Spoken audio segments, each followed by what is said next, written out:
In Beijing, French President Emmanuel Macron smiles for the cameras, signing a series of lucrative trade deals. In São Paulo, Brazil's President Lula da Silva speaks passionately at a global summit, not of a new alliance, but of a new trade currency for the BRICS nations, a system designed to bypass the traditional financial order. And in Riyadh, a monumental 50-year-old agreement between the United States and Saudi Arabia, the very bedrock of the dollar's global dominance, quietly expires without renewal. On the surface, these are disparate international news items, easily lost in the chaotic 24-hour news cycle. A trade visit here, a political speech there, a diplomatic agreement lapsing. But if you are trained to look for patterns in the grand chessboard of geopolitics, and you begin to connect these seemingly unrelated dots, a startling and undeniable picture emerges. The mainstream media often frames the world in simplistic terms, a clear confrontation between the United States and its declared adversaries. But the real story, the far more significant story for the future of the global order, is not about America's enemies. It is about America's friends. In this analysis, we will not focus on the loud rhetoric of confrontation. We will examine the quiet handshakes. We will deconstruct the pragmatic, hard-nosed business decisions that are methodically reshaping the map of global financial power. And we will answer the critical question, why are America's closest, most vital allies secretly preparing for a world no longer dominated by the US dollar? To comprehend this shift, one must first discard the sentimental notion of alliances. In the cold calculus of international relations, there are no permanent friends, only permanent national interests. For the better part of 70 years, aligning with the US dollar system was the paramount economic interest for nations across the globe. It provided stability, access to the world's largest market, and the security of the American military umbrella. But what happens when the balance of those interests begins to shift? What happens when a viable alternative begins to emerge? This is the core of China's grand strategy. It is not a strategy of direct military confrontation with the United States. It is far more subtle and far more patient. Beijing is not shouting from the rooftops, "Abandon the dollar." Instead, it is building a parallel economic ecosystem. Through initiatives like the Belt and Road, it has woven a new network of trade routes and infrastructure.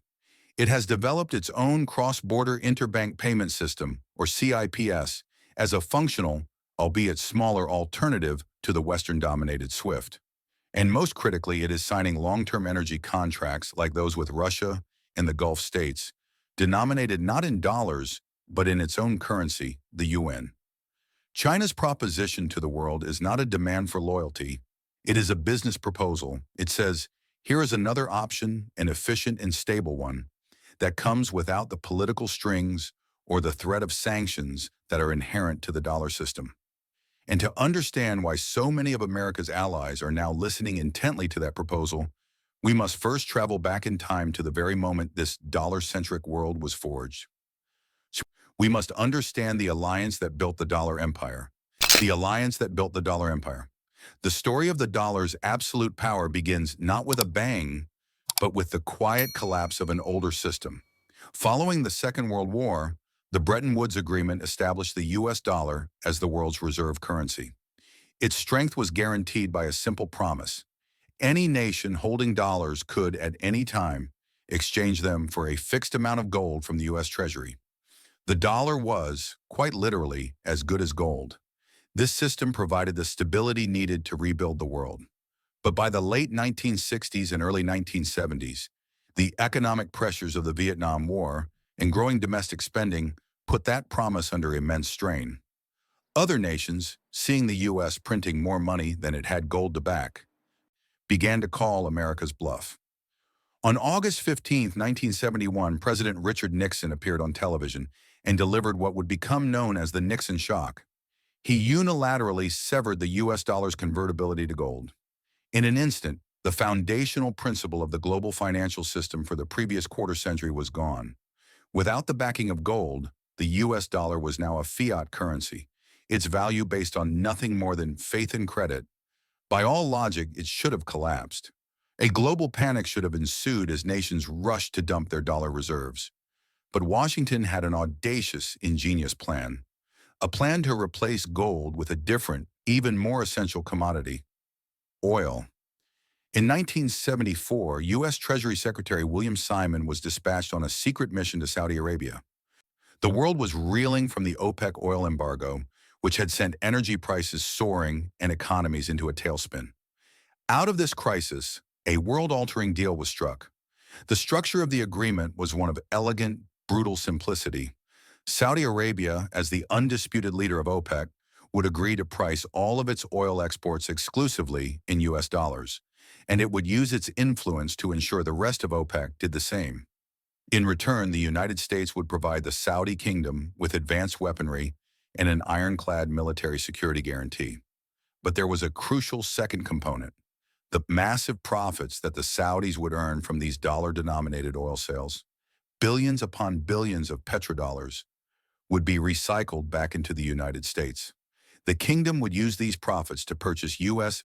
Treasury bonds, effectively lending that money back to the American government, helping to finance its deficits. The petrodollar system was born. Its impact was immediate and profound.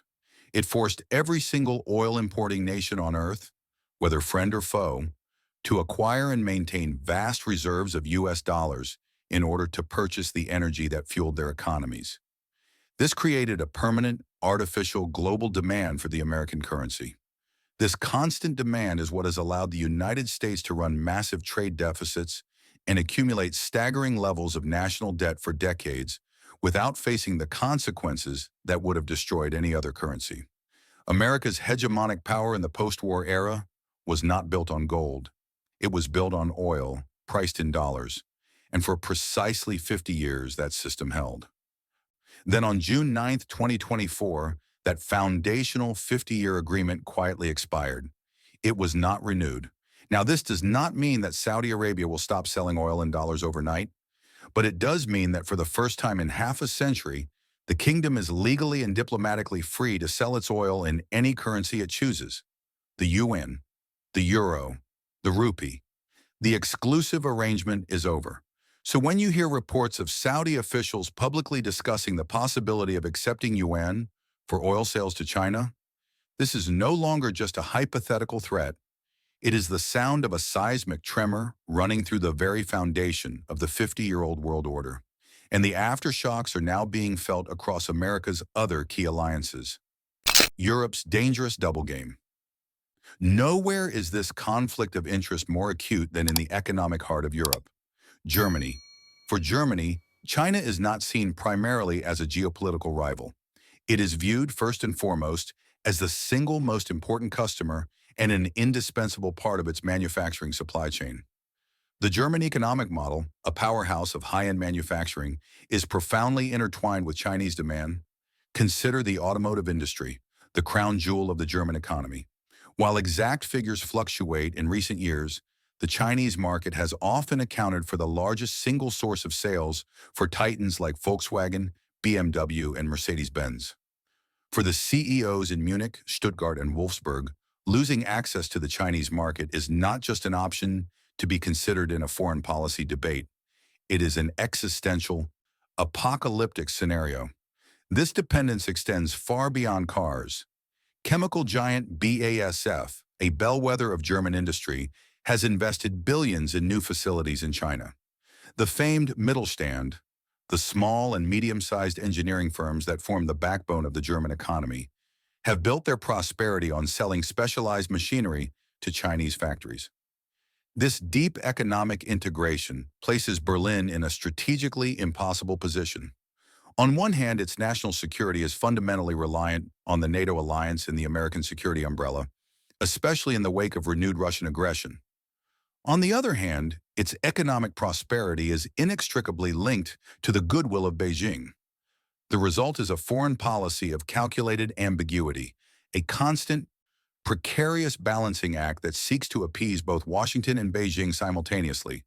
This is a dangerous double game, and one that is becoming increasingly difficult to sustain as tensions between the U.S. and China escalate. It makes Germany, at best, a reluctant and hesitant partner in any serious economic confrontation with its largest trading partner. This same dilemma is echoed, with a slight variation, in Paris. France has long harbored a Gaullist ambition of strategic autonomy. This is a deeply ingrained desire to be a major pole in a multipolar world, independent of the dictates of either Washington or Beijing. This ambition is now fueled by a powerful economic reality: the dependence of its luxury goods industry on the Chinese consumer. For conglomerates like LVMH and Kering, owners of brands from Louis Vuitton to Gucci, China represents the single most important engine of growth. According to recent financial reports from late 2025, the recovery of spending by Chinese tourists and wealthy consumers is seen as the vital factor for the entire European luxury sector's health. When French President Macron travels to Beijing, flanked by a delegation of top French CEOs, it is not merely a diplomatic courtesy, it is a high-stakes sales mission. His public statements, therefore, must be viewed through this lens. When Macron insists that Europe must resist the pressure to become America's followers, or that the continent should not get caught up in a U.S.-China conflict over Taiwan, he is not just speaking to a domestic audience. He is sending a clear, unambiguous signal to his hosts in Beijing. France is open for business, and its foreign policy will be guided by its own economic interests. The fundamental problem for this Franco-German strategy is that Europe does not speak with a single voice. While Paris and Berlin pursue this delicate balancing act, the nations of Eastern Europe, facing a direct threat from Russia, are more dependent on American security guarantees than ever before. This internal division paralyzes the European Union's ability to forge a coherent, unified foreign policy, and it creates perfect conditions for Beijing to exploit these fractures, offering economic incentives to some nations while applying pressure to others, further weakening the transatlantic alliance from within. The Pacific powder keg. The same fissures are appearing in America's key alliances in the Pacific. Let us first consider Japan. As America's closest and most important ally in Asia, Japan finds itself in an economic trap largely of its own making, a slow-motion crisis that has been building for 3 decades. Japan's public debt is staggering. By the end of 2025, it is projected to stand at approximately 235% of its gross domestic product. This is one of the highest ratios in the entire world. To prevent a catastrophic debt crisis, the Bank of Japan has been forced to pursue a policy of near-zero interest rates for years, effectively printing trillions of yen to buy up its own government's bonds. In fact, the central bank now owns more than half of all outstanding Japanese government bonds. This monetary policy has had a devastating effect on its currency. The Japanese yen has fallen to multi-decade lows against the US dollar. For export giants like Toyota or Sony, a weak yen provides a short-term competitive boost, making their products cheaper on the global market. But it is a double-edged sword. It makes the import of energy and food, 2 things Japan is critically dependent on, ruinously expensive for its citizens. More importantly, this precarious economic situation leaves Japan extremely vulnerable to external shocks. Washington can and does ask Tokyo to join in economic sanctions against China. But for Japan, a full-blown trade war with its largest trading partner is not just a strategic consideration. It could be the very event that pushes its fragile, debt-laden economy over the edge. It is a loyal ally, but one held hostage by its own economic fragility. Then there is the case of Australia, perhaps the most profoundly conflicted of all America's allies. No other developed nation on Earth has hitched its economic wagon to China's star as completely as Australia. Its entire modern economic model is predicated on a simple transaction: digging vast quantities of natural resources out of the ground and shipping them to the ports of China. The numbers are stark. Iron ore is the most critical commodity. In 2024, Australia supplied nearly 70% of China's total iron ore demand. The single commodity accounts for a massive portion of Australia's GDP. The same story is true for other resources like coal and natural gas. Canberra has already had a taste of what happens when Beijing decides to use this economic leverage as a weapon. A few years ago, after the Australian government called for an independent investigation into the origins of the COVID-19 pandemic, China retaliated with punitive tariffs on a range of Australian goods, from wine and barley to beef. It was a painful and humbling lesson in the realities of economic power. This places Australia in a constant state of geopolitical vertigo. From a security perspective, it is a key member of the AUKUS Pact with the United States and the United Kingdom, a military alliance explicitly designed to counter Chinese influence in the Pacific. But from an economic perspective, its prosperity is wholly dependent on maintaining a positive relationship with China. This balancing act is becoming ever more complicated. In a groundbreaking shift in late 2025, the Australian mining giant BHP, one of the largest in the world, agreed to settle up to 30% of its spot iron ore sales to Chinese customers in the Chinese yuan. This is no longer a theoretical discussion. This is a multi-billion-dollar transaction, the lifeblood of the Australian economy, beginning to be conducted outside the US dollar system. It is a pragmatic business decision that speaks louder than any diplomatic statement. Australia is trying to walk a tightrope, but that rope is being stretched to its breaking point between its security guarantor in Washington and its most important customer in Beijing. The inevitable choice, from Riyadh to Berlin, from Paris to Tokyo and Canberra, a clear and consistent pattern emerges. What we are witnessing is not a coordinated conspiracy to overthrow the United States. It is something far more organic and perhaps more unstoppable. It is a series of independent, rational, and cold-blooded decisions being made by sovereign nations, all acting in their own clear-eyed economic self-interest. For decades, in the unipolar moment following the collapse of the Soviet Union, these nations had little choice but to operate within the orbit of Washington. But we no longer live in a unipolar world. In the multipolar reality of today, with China providing a powerful alternative center of economic gravity, these nations do not just have another option. From their perspective, they have an obligation to diversify, an obligation to their own citizens and their own economies to hedge their bets. This is not betrayal. This is risk management on a geopolitical scale. What we are witnessing is the quiet, methodical construction of lifeboats. These nations remain for now passengers on the great vessel of the US dollar system, but they can see the storm clouds gathering on the horizon. They understand the risks of being completely dependent on a single currency, especially one that is increasingly being used as a tool of foreign policy through sanctions. And so, pragmatically and logically, they are preparing for themselves a means of escape. The end of the dollar era, should it come, will likely not be a single cataclysmic event. It will not be a sudden collapse. Instead, it will be a slow, grinding process of erosion, a death by 1,000 commercial cuts. Every trade deal settled in yuan, every call for a BRICS payment system, every central bank that diversifies its reserves away from US treasuries is another one of those cuts. We have now mapped the critical fractures appearing in America's traditional alliances.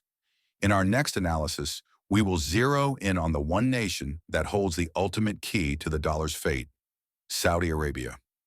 We'll uncover the secret history of the petrodollar agreement and reveal what its potential end would mean for global energy markets in your portfolio. Subscribe and click the bell so you don't miss this critical deep dive. History shows that alliances of convenience, even long-standing ones, dissolve when the underlying economic realities change. The great game of nations is, and always has been, about self-preservation. Looking at the current landscape, which longtime U.S. ally do you believe is making the smartest move for its own self-preservation, and which one is taking the biggest risk? Share your analysis in the comments below. This is a crucial discussion for understanding the complex world we are now entering. Thank you for watching.